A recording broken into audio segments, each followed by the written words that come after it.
Good evening. This is Saturday, the first day of May. I'd like to share with you a passage from John's Gospel and then a short reflection. This is a Gospel reading for tomorrow. John chapter 15, verses 1 through 8. Jesus said to his disciples, "I am the true vine, and my Father is the vine grower.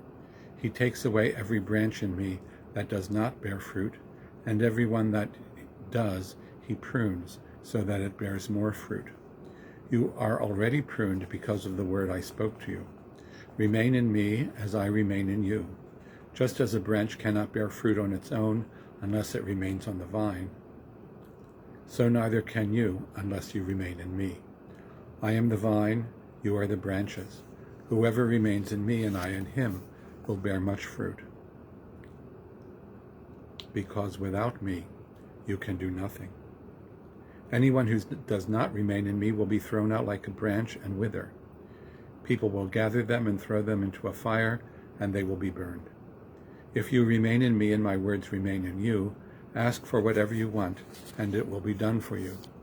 By this is my Father glorified, that you bear much fruit and become my disciples." This is a short reflection by Father Michael Casey, who is a Cistercian monk from Tarawara Abbey in Australia. The fruit of the vine. It often seems to me that religion has been hijacked by moralists. Sermons seem more like moral exhortation than the proclamation of good news. Even the general intercessions or prayers of the people are often mutated into unsubtle hints that we or others should pull up our moral socks. I have nothing against moral teaching in moderate amounts, but when it begins to dominate, it forces us to choose between denial and despair. We can either close our eyes to our shortcomings or allow our failures to rob us of hope. A perfect moral life is not the foundation of Christianity, although it may be its ultimate goal, reached in about 10 minutes before we die.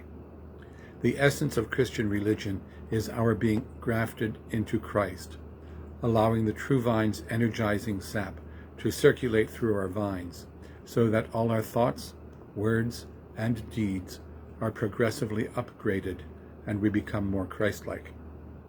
It is a slow process, but eventually it yields fruit and continues to do so for as long as we remain on the vine. We are not the source of our own virtue. It is all gift. And what about our sins? Like the poor, they are always with us. These are the shadows that tend to deepen as the light within us burns more brightly. Meanwhile, our inevitable moral failures don't seem to make much difference to God's attitude toward us. Even though our hearts condemn us, writes St. John, God is greater than our hearts, and God knows the whole story. I wish you a pleasant May Day evening.